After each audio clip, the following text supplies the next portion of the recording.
Praise the lord. प्रभु यीशु मसीह के मधुर नाम में आप सभी को जय मसीह की।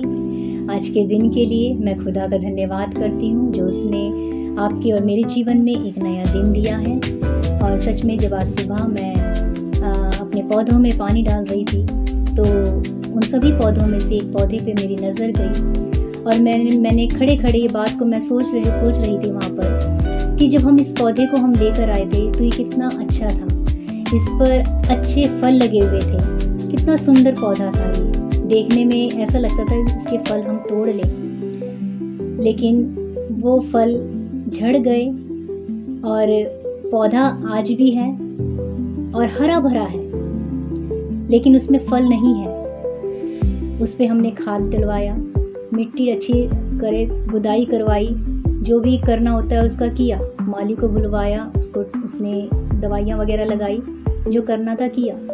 पौधा हरा भरा है लेकिन उसमें अब तक फल नहीं है। जब मैंने उसे ध्यान से देखा तो देखा कि उस पर कहीं ना कहीं पौधों पे कीड़े लगे हुए हैं और वो धीरे धीरे कीड़े उस पौधे को ख़त्म कर रहे हैं।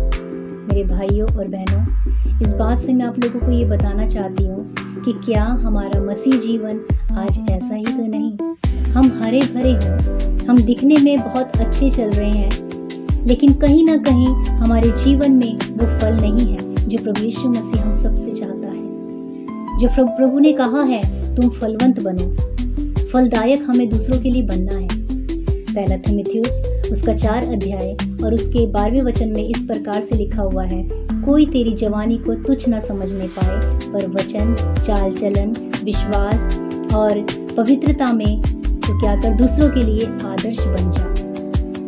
मेरे भाइयों और बहनों, हमें फलवंत होना बहुत ही जरूरी है। जब हमें हमारे अंदर फल होंगे तब हम दूसरों के लिए आदर्श बनेंगे। इसलिए प्रेम का फल, वचन का फल, वचन की बातें, वचन को बोलना, वचन को दूसरों तक पहुंचाना, पवित्रताई का जीवन जीना, मसीह जीवन, दूसरों के लिए आदर्श बनना, यही फलवंत जीवन है।